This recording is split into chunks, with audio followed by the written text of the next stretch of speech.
So welcome to this reading at Pete's Candy Store. My name is Sam Truitt, and I'm here with my friend and colleague, Terrence Arjoon. Okay, so where's the thingy with the... you have Nice here. Okay, so here we are, so Pete's Candy Store started to back up its Pete's Poetry Series, which is a part of, and it occurs every second Friday of every month, from now forever, except for next month, it's dark. And then in September, we're going to do another one, which is entitled Ana America. We don't need no stinking badges. No, we don't need no stinking borders. So that's going to be fun. And that'll be September 9th. And so today we have 3 readers. And then we're going to have a break. And then we're going to come back. And we're going to do question and answer, little interaction between all of us, within this poetic dynamic field. So the 3 readers we're going to announce, and then we're also going to have a question. So we're going to propose a sort of question that you can mull. So I'll turn this over to Terrence. Okay. So our first reader is going to be Susana Plotts-Pineda, who writes in a sort of hyper-addictive volcanism. She is a multidisciplinary artist, writer, and translator. Her work touches on cultural identity, intervention, revolution, and post-historical debris by delving into archives and speculative landscapes. You can hear the rustle of closed pages sing in her documentary poetics as she records God's secret dreams at Brooklyn College and at the Collab Art Center. Susana will be followed by Anastasios Karnazes, who is the author of Rainbow Sonnets 20 and an editor at Theophora Editions. Claire Donato reports online in Blue Arrangements that she first encountered Anastasios on August 21st, 2020. He was a brunette with myriad tattoos on his body, sitting across from the poet Farnoosh beneath an outdoor dining vestibule in Brooklyn, New York, constructed by Maya Taqueria, so it would not lose business during the pandemic. Tasso was quietly absorbed in his burrito. We did not say anything to one another. In retrospect, this moment was a foreshadowing of the alone togetherness that accompanies discovering your long-lost cousin. And I also wrote down a little otter cocktail. So,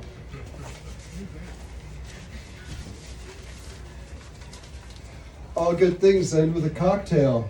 So begin. Kay Prevallet is a poet of the transonic and a teacher and practitioner of language medicines. She is the author of Everywhere Here and in Brooklyn and Afterlife, essays on morning time. Her most recent work is entitled Of Hours and Making a Feminist Time Care System for Creative Beings, published by the Belladonna School of Feminist Practice and Poetics. And then, so we have this idea that we're going to, propose a sort of thought experiment, and I apologize, I'm about to rant for 1 minute. We came across the quote, "The body is the absence of description." And then, it's really sort of like emphasizing this idea of a sort of surface or film, which comes up in this work, and topography and landscape, somewhat coming out of Kristen's sort of idea of the sort of what is the landscape of the somatic state, soma, body language. I have a question, Tasso. Just like now, I can't get away from where my computer is, because I feel I need to keep it up, the good stuff. The body is the absence of description. All this language needs a body to fill it. And then the story is the cut that dissolves inside and outside. And then, whenever you see the word story, you can't but connect to sort of like its Greek antecedent, which is literally question or to ask. And so I, Terrence, feel that the question that is the thought experiment that we want to undertake is, what is the state of quest? The state of quest that is the cut that dissolves inside and outside. What is the question that performs the cut that dissolves inside and outside? What is the story? What is the story now? And then finally, in Ukrainian, fuck you, Russian shit. So please welcome Susana. Can I flip it? Can I stop? Yeah. Should I good height? No. Is this? Yeah, right? Okay. Thank you everyone for coming. Thank you Terrence and Sam for having me. I'm gonna read 3 poems. The first 2 are kind of like written out of a series that sort of relates to the world of performance or film. I kind of look at them as like scripts not meant to be performed, or just pieces that take place in sort of the debris of performance. So this first piece is called Descriptions of Art. Quote, not as documentary, but as meditation, the degrading after effects of living, a black mass for all colors, end quote. She stands at the intersection of red, black, and light beam.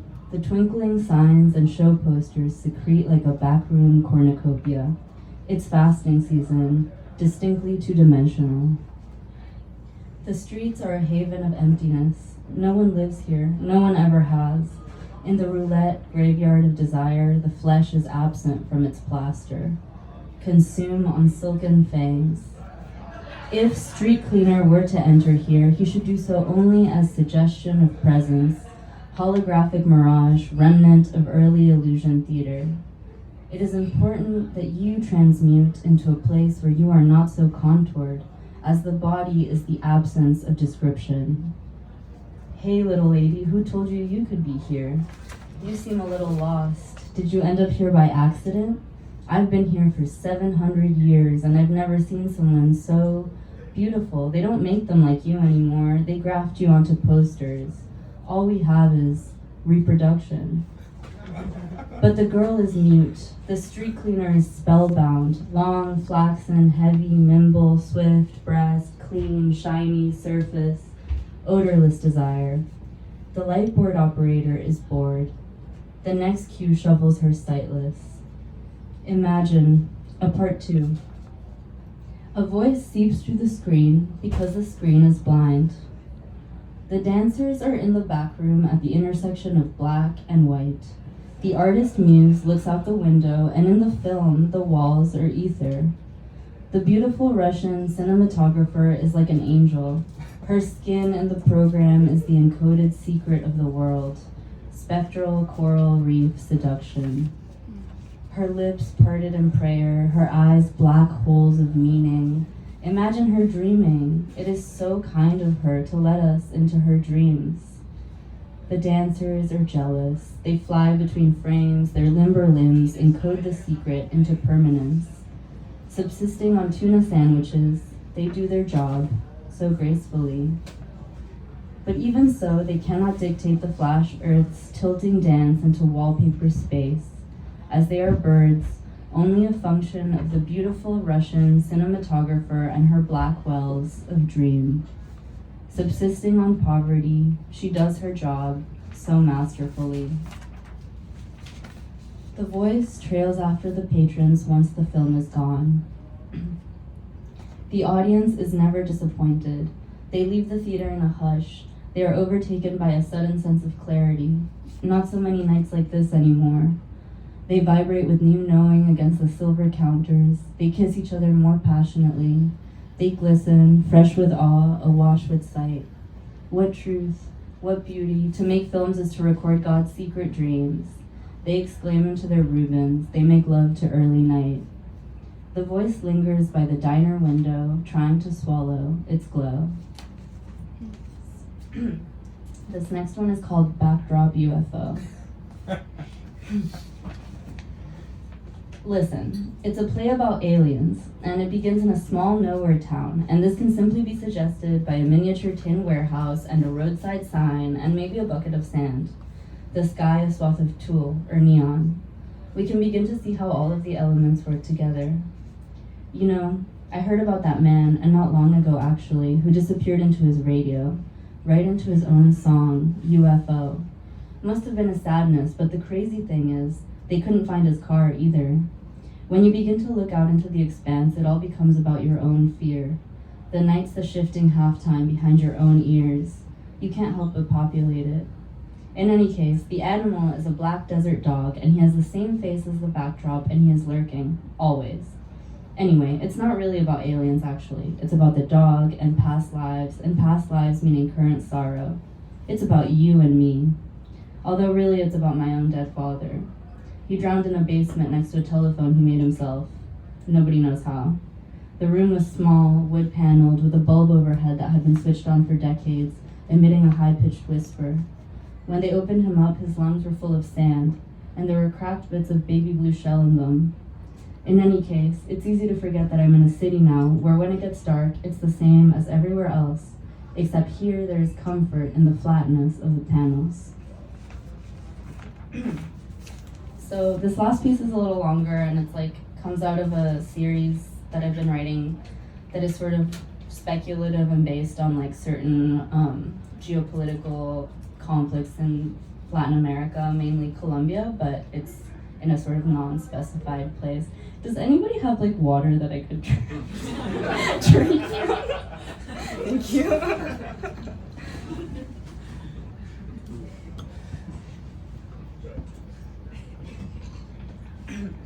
Thank you so much, whoever's water that was. I don't have COVID. And it's sort of modeled after a poem by Elizabeth Bishop called 12 O'Clock News. And I guess just for context, Páramo is a sort of like ecosystem that only exists in the Andean region, and it's tropical but also like an alpine tundra. And Fraile are these kind of like flowery, kind of alien shrub-looking plants. So this poem is called Noticiero, which means like newscast. TV rug. An aerial geography traced in sequences has been layered algorithmically onto itself. This process precludes cartographic precision, aspiring instead towards expressivity. From this vantage point, it is nearly impossible to tell that this portion of the landscape bore the brunt of the disaster. The Fraileon, characteristic of the region and hardly seen anywhere else on the globe, stand mute and resolute in the fog, as if guarding a knowing earth's bitter testimony. Their austere yellow flowers hover uncertain in the alien plain. Still and slight, burdensome wings. It is 3 o'clock, a voice blares in from somewhere inside the outside. The Páramo becomes suddenly awash in blue, flashes blue and red as the newscast persists. And note here, as soon as the gray, green, brown was subsumed, it was immediately forgotten. Ashtray. A spectral topography reveals a bronze, irregular basin outlined in hunter green, curling its way into the ashen center. The third and last volume of the volcanologist's official manual issued by the National Seismographic Institute some decades ago delineates a series of steps that the volcanologist may take in order to ensure such mistakes are not repeated in the future. Make sure your equipment is routinely tested for nanometric precision. Strap your backpack on snugly. Look outwards with determination and ask of the furious earth, why? Never travel alone. Always survey the parted ground with a partner, and above all, in the case that official entities ignore your predictions, attempt to channel your bureaucratic despair into a succession of cries the size of newspaper type. Doily. An enigmatic pattern of unknown origin and immense scale inscribed into the soil is cited from the helicopter, a prayer uttered in the moment of annihilation. Terrarium. A second, vastly different portion of landscape, some hundreds of kilometers southwest, harbors its own crisis. Here, the diaphanous fingers of unruly vines trace tight, lulling loops up the trunks of impossibly large trees. The entire camera crew is here, preparing for ambush as they are told an encampment has been encircled. They are informed that the rebel groups prefer to run their operations in the darkness of the jungle, as its oblique, ceaseless exhale provides steady cover. They sit in the cool earth underneath immense leaves and smoke silent cigarettes, but the guerrillas are nowhere to be seen. The crew experiences a sudden and unsettling sensation of being watched from a glass cage. Headless shepherd figurine. A monument erected in honor of the missing social leaders, a detail the crew comes to know only later, emerges bashfully from the thicket. Beneath the green embrasures of the great palms, it appears almost monstrous, or at least disfigured. Upon first contact, the crew speculates that the glistening figure is pre-modern.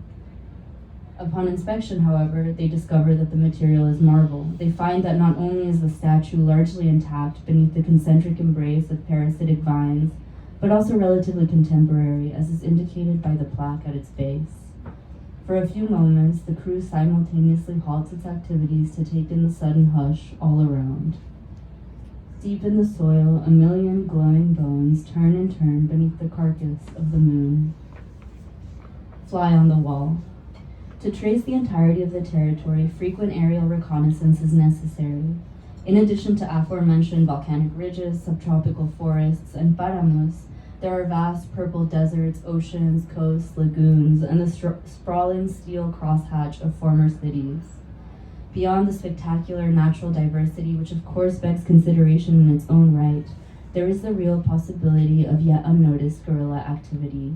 The fold of uncharted mountains may hide thousands, if not tens of thousands of militants, and at this far removed vantage point, confirmation unfortunately implies destruction.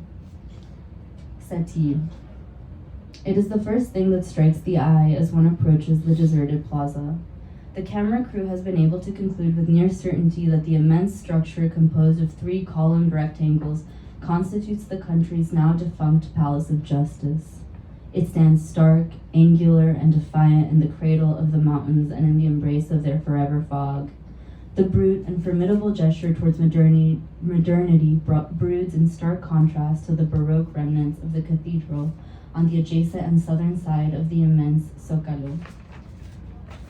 The density of the material and the impenetrability of the structure almost defensively belies the frailty of the country's institutional health at the moment of decline. Address book. Attempts to catalog unquantifiable loss result in a dense volume of neatly printed names and addresses. Whether the purpose of such an attempt is symbolic or practical is beyond the point. The tome does not indicate whether the deceased are victims of paramilitary violence or volcanic eruptions. It also does not account for disappearances. But at this tail end of history, to make such distinctions is fruitless. And yet, just as soon as the volume is put down, the rustle of closed pages sings the vague impression of a whisper. Thank you.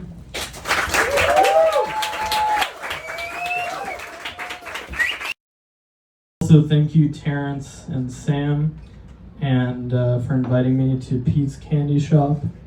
And I'm gonna read. Also, want to thank everyone for being here. Woo! Lots of people in the room. I think we're all gonna get COVID.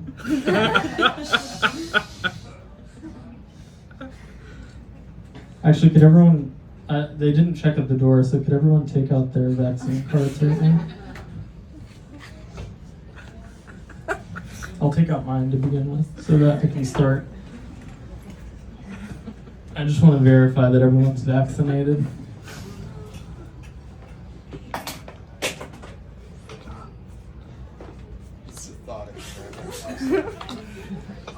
Is that your Vax card? Cool. Anyone else want to show their Vax card? Okay. Awesome, thank you. Thanks for showing your Vax card. Okay. Yeah. Oh, you have a digital. Yeah. Thank you. Thanks for checking in. I don't have a digital yet, but I took a picture of it. Yeah. Could everyone hold up their social security numbers?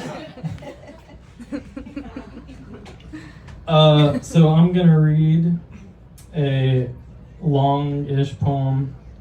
So I'm gonna set a timer right now so that I don't go over. And the timer will be set for 12 minutes. So this poem originally was called Being Happy, and then the title was AirPod Latte, which is my Twitter username. You should give me a follow. And but now the poem is probably going to be called Sleep and Poetry, or Poetry and Sleep. There's a Keats poem that's called one of those. Sam, maybe you know. Or is that on the spot? There's a Keats poem called Poetry and Sleep, or Sleep and Poetry, and I want to call it the same thing, but I'm not sure which one it is. So that necessitates the alarm, as if when the time limit is up, you were all awakened from sleep. No pressure. Yeah, so if you want to fall asleep to the poem, I think that would be good. Okay. Poetry and sleep. To know if trees are trending as they shake with wind could be helpful in preparing windows not to shatter. Oh, one last formal thing. The lines of this poem alternate between 11 and 13 syllables, and they're justified. So it was an incredibly arduous process to write this poem. Poetry and sleep. To know if trees are trending as they shake with wind could be helpful in preparing windows not to shatter. A face abrupt, each polygonal frag finding rest. Good stuff. I find it the forcing of thought spill my screen for a fool. Too late to live in love or keep beauty secret. I never said that. My eyes are the best part of written praying. Exhausted to open past and flooding tears, rainbow sightlines wait in decision's glimpse. Nowhere but seen like never, never to be nowhere with life. Happy could hold raining through tears, injecting brackish doses to kneel down, heaving it like hailing planet tufts.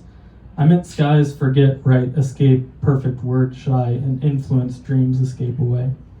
As effortless as cartoon soothing, cold faith commits, efficient in greenery, like heat of holding things, holds fate and carbon, through law is read as lull. Truthing are delightful, layered like lakeside algae, promises to thwap, clonk celebrity plastics. Yeah, okay. That must be great to lull out to. Meanwhile, looking at anything is much too much for me to look at without merely looking too much. Not just that, this part is real. Lol autocorrects to lol, which produces total rage. Oh wait, the light seems low on perks. Neither important, where kept through force and life continue sorts. I would clear through heat damaged light cells. I would clear information leak as being happy. I would never consider not burning my one sunglass a week. It is meaning replaces mouth for flipped image, harsh swiping in contact storm, carries a golden gummy worm from in dirt to tree limb, which earlier smacks the face of a dove. That dove literally sells money now. Attention loss out to passings, sprint mountain face boundless virtue to trip. Fumble fresh, hot, bottomless pancakes off a cliffside to a death of diamond spires. Screen, no look past the awkward linger before executions arrive, wishing to stay awake longer yet tired. I would rather reproduce power structures while am murdered than write poetry. Herald flickering happy so bright it blinks in permanent heaven with endless vibe to estrange stars from beginning with the eyes, ending with a loud prayer after colors through small blight leaves. I am sad, so talk about how talking about it does not That's not my line. So, talking about how talking about it does not help, which does not help. It does not help to talk, nor surface with ice, nor be ecstatic. Writing stops, and there fluffs around the blunder lately. Have thought end, and fate into concept script, screen glare, parody stroke colors, holographic foil like dying does one. Is it too late to be a saint staring deep into screen light? Contrasts with damp green ferns that robins trample, left to wonder their love if literally has the same count as lethargy or lethality. Meanwhile to reading, in blue folders on drip, either like sky or lake to rest through naps. Everywhere, face or screen, alphabets is just a list. Hurl grenades, boom all forests harboring life. But here am sitting, staring the chats, creating one. Total world is total loneliness, although blue folders help it nod in aside. Myself trying there. Closer free cloud feels without pain to grab the frag and hurl it back. A cross map glory kill to keep from online shopping. Next it was spring. Lambs lining a field, a perfect circle to clean their neighbor's blood diamond tennis anklets. I wish I was there. Center look time as the sky at it gets blue and rains. Buds grow and dissipate past color. What I cry close, or perhaps describe it, the absolute fail of all medium sans faith. As long as calendars last at least. Then wash away organizing shapes. The pure word, silent breath. A paradise seems necessary. Mountain rainbow, quiet storms. Those have me really happy here. The keys are getting hesitant if the screen is shaping to break. Then light frame, light frosted pillows to sleep atop and think. Mimosas bloom in heaven. This is the promise of their dream, to pour in eyelids. Should anything quiet it now, lest nothing happen ever. Not sleeping ever. Soul streams laughter. Little otter cocktail. Tiny fig milkshake. Quicken laurel face swap. Help elder rabbit. Throw the coffee lid off the skyscraper. Dove's prey will end planes with all momentum gained before it hits. Increasing in spheres of radiance soon enough. Life strobes in multiplayer, then steep veered to mine and is empty, impractical. Like a crane tipping over muddy shores. Would prefer deaths. Remix commits the memory. For reading this pre-order written in reverse foil. So great. Just try this, remember? Anything is ever. Every home passed over seems horrid, though someone real does live there. The world eradicated for the glanced letter does remember just once, though it never works. Like knowing a color nobody else does. The sense of this is our current season, and rolling thought about it all the while. Then the day finds itself in parallel with a word, sweeps quick floods beneath until it's gone, it's gone. What if it had left in one moment, please? The last remaining claim, by the way, a day that disappears as soon as it becomes number instead of letter last night. Its eyes tumbling backwards like a direct message, falling off a rooftop as clouds are typed, framed by lakes. To write regular and deliberate, slow the songs that words naturally accumulate in finite settings. This is possible. This loving light the sun gives, nods, is much enough to assure each word quiets for itself, as if stranded in leisurely waiting. It seems okay as sleep mostly, doing less and letting the window hold down the air conditioner in the window, leaving it on.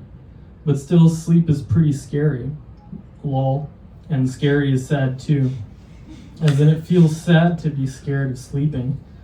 This is it for now. I will think more later. Last night I noticed how tiring it is to fall asleep every night. Okay, just checking on the timer. It almost seems like a joke, but is entirely true. Like how nice it is having some sweets before in bed, not crying at all. Time organized in neat lists. Here's a helpful tip. The alphabet is just a list, by the way. That little tip surely will yield outstanding results.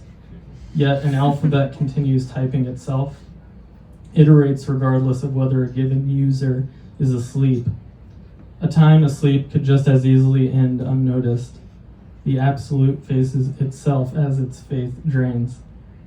Life is kind of lonely even when facing a screen. Even if the screen glows, a dim crack splits each frame. I have a small fan that I can recharge with the computer. It sits in front of the computer, streams the air gently. A fan is not a disappointment. It should not supposed to feel bad to read, so why do I feel bad? Great heavens. I'm awake in the world with the lights on, casting lines of chords across the wall. The closest shades, with little blur, clear, well-defined, like a feeling of sleep takes over. I think about sleep all the time, the word meant not to remember it as it happens. Can't keep a face outside my head to stay, so why complain? When forgetting comes so fast, writing slowly to defer, I'm hurt because my room is too hot. The sun still exists today, but it is too hot. Discomfort creates a clearing to complain because it memorializes. What if a life had not been long and short, arduous and so boring?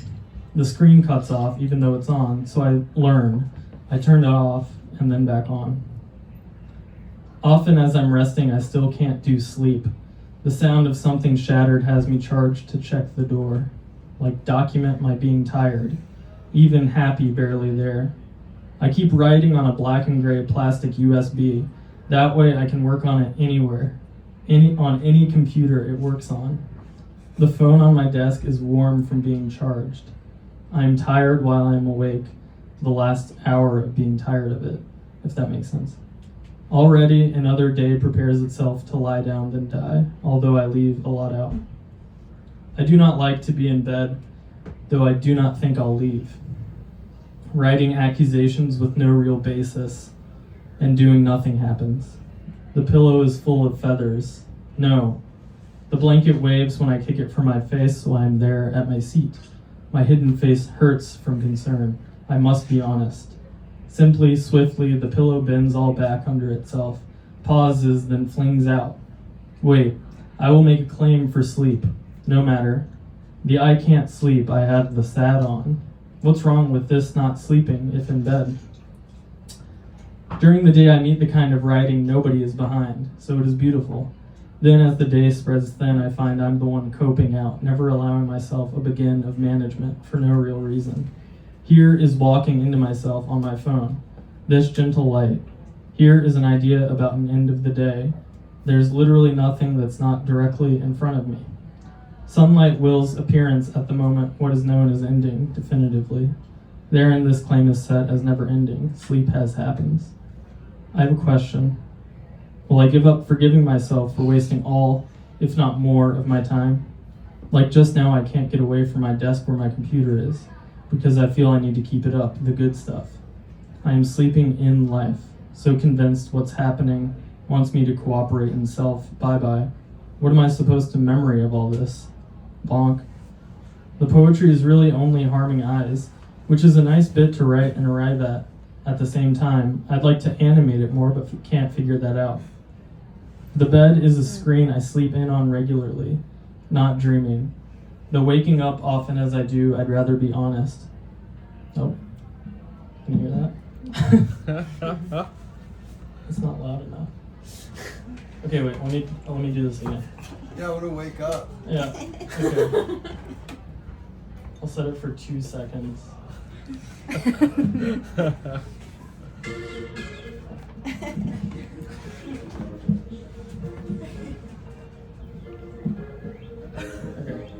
Thank you.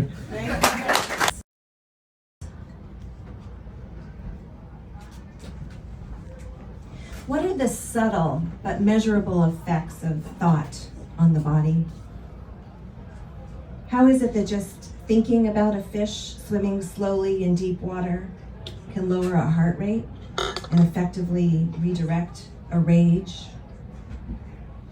If it is a biochemical truth that thinking affects the nervous system, then poetic language is ecosomatic, as the body is an ecology of language intricately enmeshed with organs. The expanding awareness of boundaries as they dissolve both language and biochemistry moves a human to a wider and more expansive relationship with the peripheries into and among which we are in a movable relation, each other's bodies, animals, plants, ecosystems, shorelines, and to the future we affect. The boundary becomes thin to the point of precariousness, yet does not break. No cure. A revamp of Eliot. The doctor, wounded, tries with shaking hands to thread the vein, but blood pours out from the incision point. Show me those vaccination cards again. Isn't there some law that declares that the healer be alive before operating? The disease becomes the body that consults the dying nurse. Suffering, they poison the blood with chemicals, get sicker, and before we are restored, get worse. And the earth, suffering, betting on the failure of her resources. Veins spew oil, then pour chemicals to disperse the surge, only to poison the entire ocean. Ice in the bloodstream, freezing of joints pings like a high-frequency weapon. Bury me in the snow where frost is warm and brittle roses break. Drink this blood, so they say, he said. Tear this flesh. Isn't it kind of a strange logic to cut the body open to save it, even as it's dying? The story is the cut that dissolves inside and outside. An origin.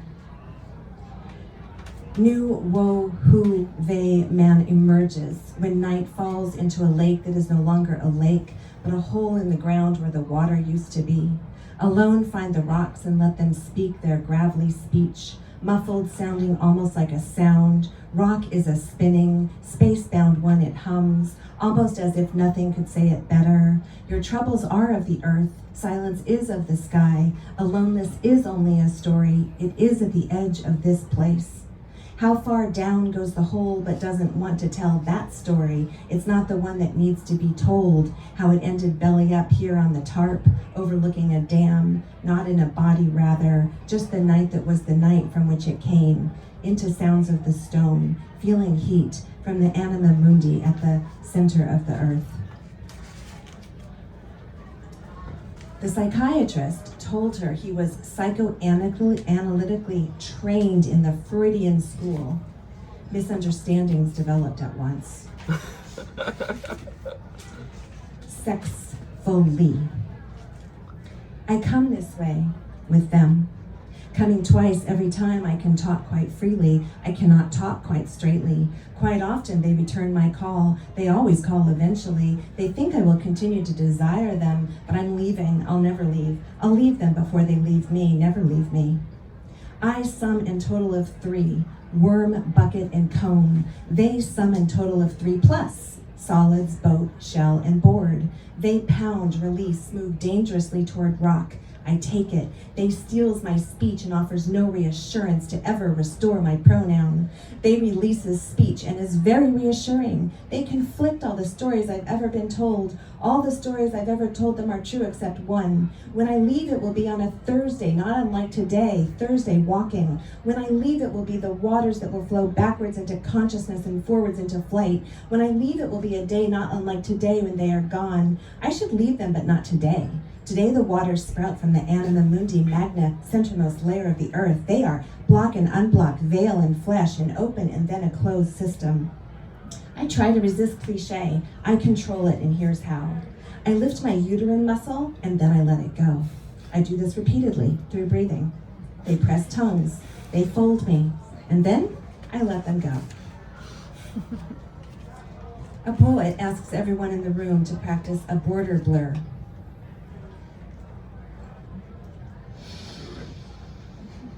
Close your eyes and see the location of something or someone you have lost, including yourself.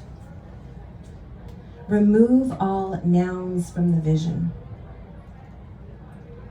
Float above that sentence. Now open your eyes and look in front of you at what is actually there here. Remove all nouns from your vision, right into the space of what is left behind. Seed syllable, yah.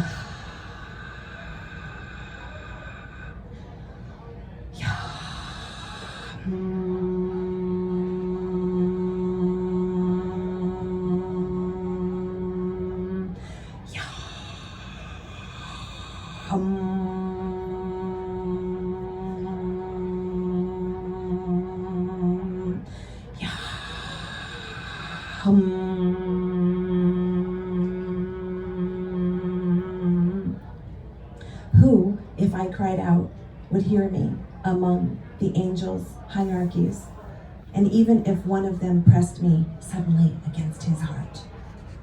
Rilke. All this language needs a body to fill it. Future antérieur pour les gens français. Quote, although it is impossible and elitist, it is the only way for a speaking animal to shift the limits of its enclosure. Julia Kristeva. Now that you are here in the future, I will have needed to leave many things behind to be with you here. In this moment, time gapped falling plunge long wall-less space, time radical rupture and divide, you pronoun disappearing, flare candles, neural twitches, spinal response, congregate flaring, quelled by looking, sequestered fresh kills disappear, memory lights, screen, seeping blue ceiling, seal sleeping into morning thought evolving, mirror moon howling, silly notions of immortality. I remember when I will be holding you actually, holding the space around you actually, you held tightly even more so actually, from afar I tightening us grasping actually, just a little while longer. Leave not keep holding lest I will become otherwise, meaning lost incomprehensibly to screens. There's a connection. No more projecting. Let's just fall in love. No more driving slowly, born slows exploding now. We, oyster, artichoke, lychee, martini, fold, sticking, sweetly, bunly, rolled like Tootsie, hard bit, down chew, stuckily, sweet to green, apples, round stemmed, wormholes rooted, soft spots licking, hungrily lit, jolly. Completely resurrendered to the night, that night was bound into a frackle of bedposts, sheetless as every shore contains the totality of sand. Dune, space-time, in potentia, collision of commas. We knew what to do with these sapiens' bodies, turned them to cosmic pulses. Stars born, neurons fired, universe banged and bucked into singularity, night eternally repeated, totally sourced, sounds surround, eclipse the moon, go on forever, when groundless we're lost to the world, pining, just being, screenless. If only I could walk through your walls and into your text. So, our life. With this language, I take this moment here with you and swirl this anxiety, not as a projection into the bodies that reflect and surround me, but into the pattern, the channel, the stream and the river, the one where you two are in relation, struggling to survive, where we are all there, here, where we are there. The most difficult part is not knowing how, where I am hiding. I see you as you see me, where the sun never shines, where the trees are, the wild, wild trees, sanctuary for birds, but hallowed ground for humans. You down there, where we all go, to the beneath where underground we lay, and all who suffer are there too. Your trauma to cut the end of cause and effect. Breathing, why do we inflict such harm on each other, such cruelty, to the animals, to each other? Why breathing do we spiral time backwards where the vortex is spinning us into sync with waves and fire? We destroyed our species just to return to where we had been all along, nowhere, stardust, drifting. I loved you there, the wind. I always will. I will see you again. I will blank to blank.